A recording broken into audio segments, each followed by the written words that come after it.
This is probably what you think a Mexican beach looks like. White sandy beaches, palm trees in the distance, and blue waves crashing along the shore. But these days, the waves aren't looking so blue. This is the reality of many beaches around the world right now, and the problem only seems to be getting worse. So much so that yes, this problem is also trackable from space. 15 years ago, these beaches were white and pristine, but despite millions being spent trying to stop this brown onslaught, the problem keeps getting bigger. And to make matters worse, what looks to be just normal seaweed is hiding something quite dangerous that makes nearly every solution seem impossible. My name is Edinger, and yeah, my beach holiday might stink, but I want to know the interesting story of why and where this problem might be spreading sometime soon.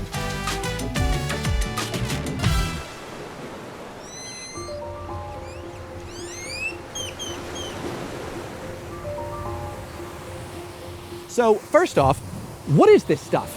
This is sargassum, a free-floating genus of brown macroalgae that stretches all the way from West Africa to the Gulf of Mexico, where I am right now.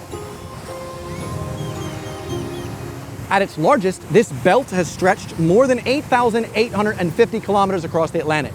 And historically, sargassum mostly sticks to blooming around the Sargasso Sea, which is also the birthplace of the European eel, as we discussed in my video on jellied eels, linked above. Before 2011, sargassum like this wasn't really a problem for Mexico, or anywhere else for that matter. But since then, the outbreaks have gotten worse and worse, breaking records nearly every year. In April 2025, across all regions, it was estimated that we had 31 million tons of sargassum in the sea. A mere 1 month later, 37.5 million tons. Yeah, the numbers get worse as this video goes on. So far in Tulum, the amount of sargassum recorded has reached 1,200 tons, which is already more than triple the amount recorded in previous years. The worst months used to be just the summer months of May to July, which then extended to April to August, and now, as of 2026, there have been outbreaks of sargassum as early as January. You can't get any earlier than January.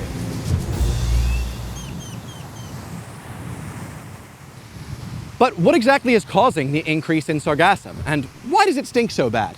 Well, there are a lot of competing theories about why we have more sargassum, and they all seem to be compounding one another, making the problem worse. There really isn't just one single cause. Some research points to anthropogenic nutrient pollution.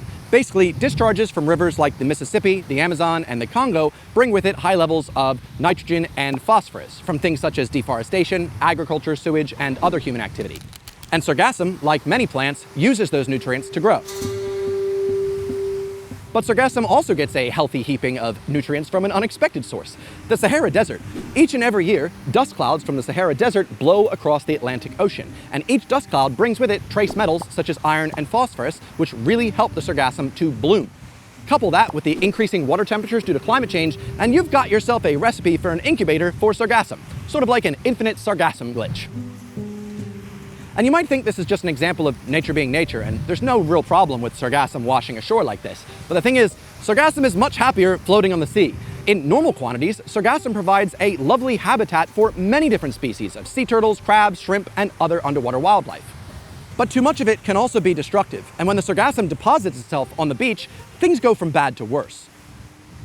As sargassum decomposes on the beach after about 48 hours, it begins releasing hydrogen sulfide, that rotten egg-smelling shit.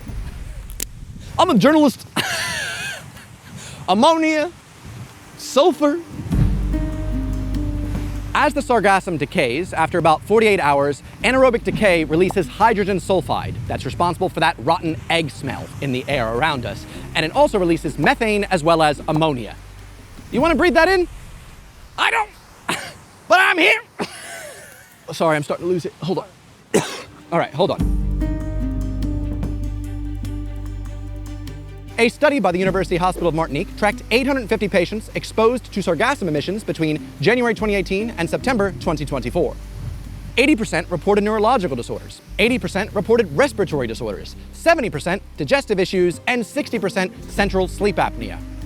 You don't want to be exposed to sargassum emissions, says the YouTuber sitting right next to giant piles of it. It's for the content.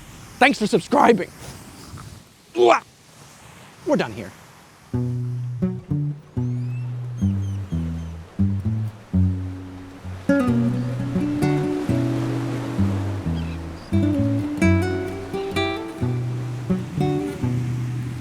So clearly this is a problem the locals and the government have been trying to fight.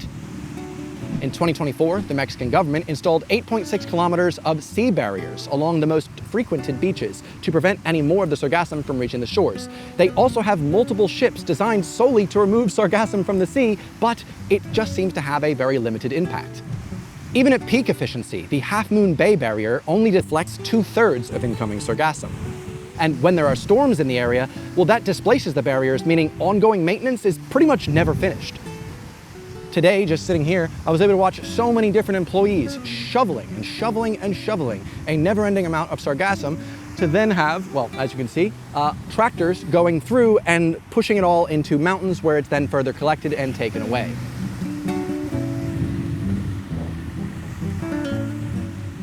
And to make matters worse, according to researchers from Florida Atlantic University, these two genus of sargassum, namely Sargassum natans and Sargassum flutans, can double their biomass in just under 11 days, which means this truly feels like a losing battle. And as you can see, the proof is on the beaches. According to Quintana Roo's official figures, in 2024, they collected and removed 37,000 tons of sargassum from their shores, whereas from January to October 2025 alone, they collected 87,000 tons of sargassum. That's more than a 100% increase. And in Tulum, where I am right now, the increase in sargassum was about 4 times from the previous year. So despite the number of shovelers and excavators and everything else they've been doing to try and solve this problem, clearly a new solution needs to be found.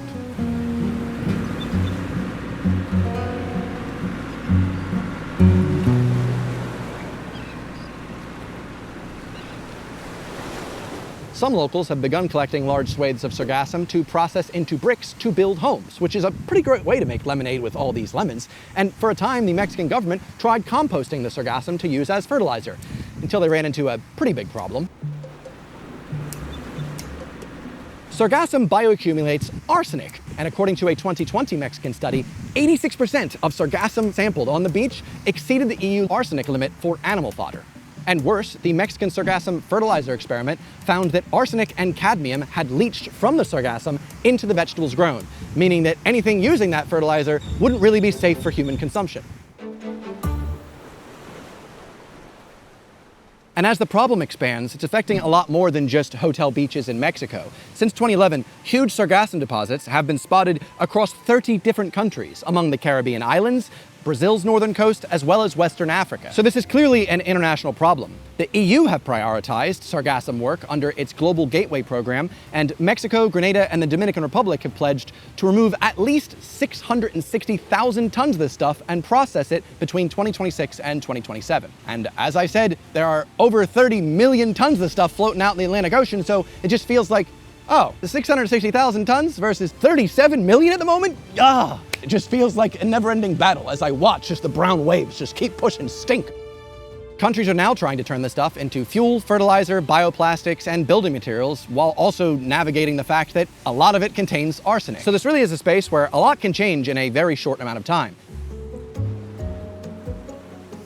So the increase in sargassum in front of me is partly caused by climate change. And then as the sargassum sits here and decomposes, it releases more CO2 into the air, thus furthering that climate change. So we find ourselves in a bit of an uncomfortable spiral. Now, I've not yet braved the waters in front of me because I read that, well, if you swim through sargassum, it also can house very tiny little jellyfish, and I'm not interested in getting stung much today. But in terms of the smell of it, I can tell you, it comes in waves. But hopefully the international community find a way of solving this problem or finding some solutions to deal with it sooner than later. Other than that, thanks so much for watching, and hopefully I'll see you back on my channel next Sunday. Goodbye. My name is Edinger. Hello, my name is Sweat.